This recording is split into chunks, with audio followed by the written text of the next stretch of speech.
Kembali di Indonesia Bar bersama saya Irfan Budiawan. Dokter Nina tadi sudah disampaikan cukup tinggi angka kematian, terutama juga ini terjadi juga terhadap anak-anak. Yang paling kecil ini di angka umur berapa nih perokok ini, Dokter Nina? Kalau di Bandung, kita menemukan umur 8 tahun. Tapi di beberapa daerah di Indonesia, ada masih balita. Masih 4 balita. tahun, 5 tahun, itu sudah mulai merokok. Dan yang menyedihkan, itu memang diajari sama orang tuanya. Diajari orang tuanya merokok, cuman saya sayang lupa tidak membawa film itu ya. Itu memang itu yang menjadi kegelisahan kita semua, bahwa ternyata orang tua itu sudah termakan oleh industri. Para industri perusahaan rokok itu menyatakan kepada orang tua bahwa rokok yang mereka hisap adalah rokok herbal. Mereka mengatakan rokok ini berasal dari tumbuh-tumbuhan, jadi herbal, karena herbal jadi menyembuhkan. Itu apa ya? Masyarakat kan memang, kalau tembakau kan memang dari tumbuhan.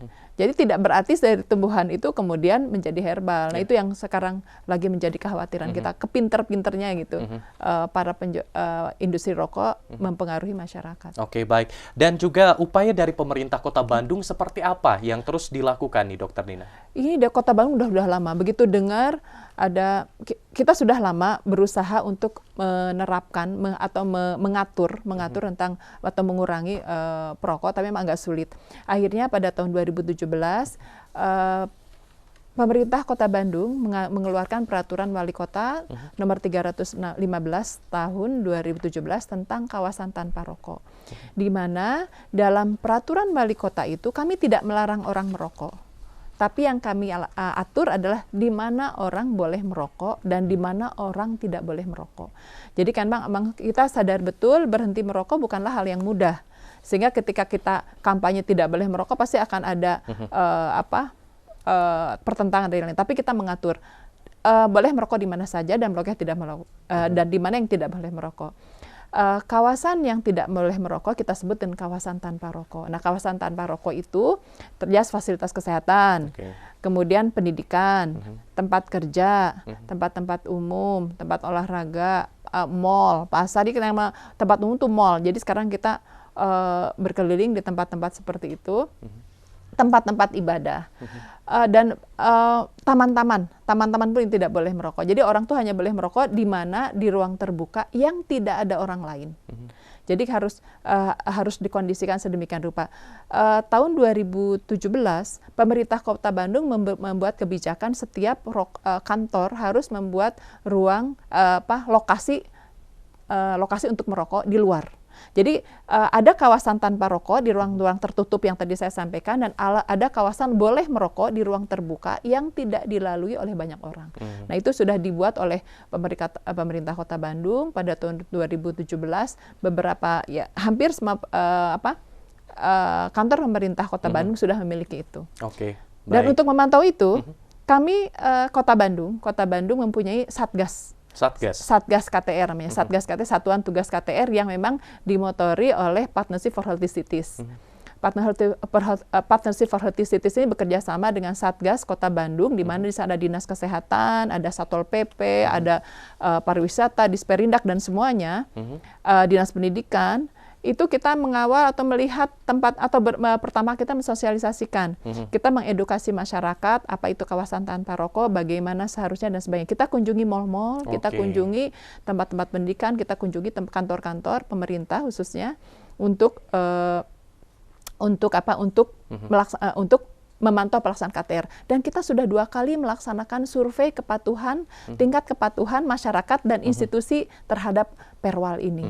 Alhamdulillah ada kemajuan, meskipun belum itu. Jadi ketika program ini, Satgas KTR ini belum bekerja, tingkat kepatuhan, kan Satgas KTR ini mulai bekerja tahun 2018. 2017 kita membuat perwal, kemudian awal tahun 2018 kita melihat nih, berapa persen tingkat kepatuhan masyarakat dan institusi terhadap perwal ini.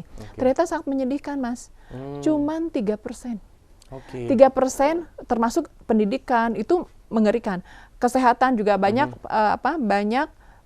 pengunjung rumah sakit yang merokok di halaman rumah sakit. Dan dengan adanya Satgas KTR ini semakin meningkat. Jadi tingkat kepatuhannya meningkat. Jadi waktu itu awal tahun 2018 sebelum Satgas KTR bekerja 3%. Setelah Satgas KTR bekerja, awal tahun 2019 itu setahun kita bekerja meningkat hampir 20%. 20%. Luar biasa ini. Cukup besar nih. Sangat Oke, besar. Dokter Meskipun Nina belum ya. 100% Oke, nah itu dia.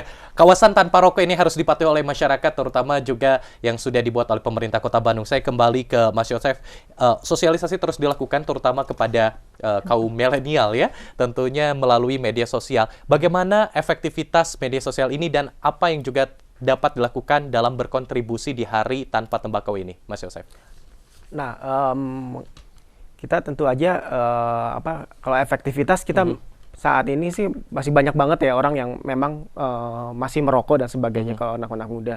Tapi tentu aja kita, kalau saya sendiri melihat di sosial media, terutama di sosial media Suara Tanpa Rokok, udah mulai banyak nih yang ngerokok, udah mulai banyak yang kirim DM atau komentar bahwa terima kasih karena akun ini saya udah mulai berhenti merokok gitu, dan saya udah mulai menularkan teman-teman saya atau keluarga saya juga untuk berhenti merokok.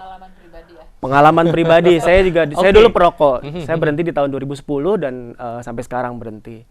Gitu. Nah, untuk berkontribusi di Hari Tanpa Tembakau Sedunia ini, kebetulan Hari Tanpa Tembakau Sedunia ini karena ini eventnya global, jadi kampanye Don't Start ini juga ada, nggak cuma ada di Indonesia, tapi juga ada di Filipina, ada di Bangladesh, India, Vietnam, bahkan sampai ke Meksiko.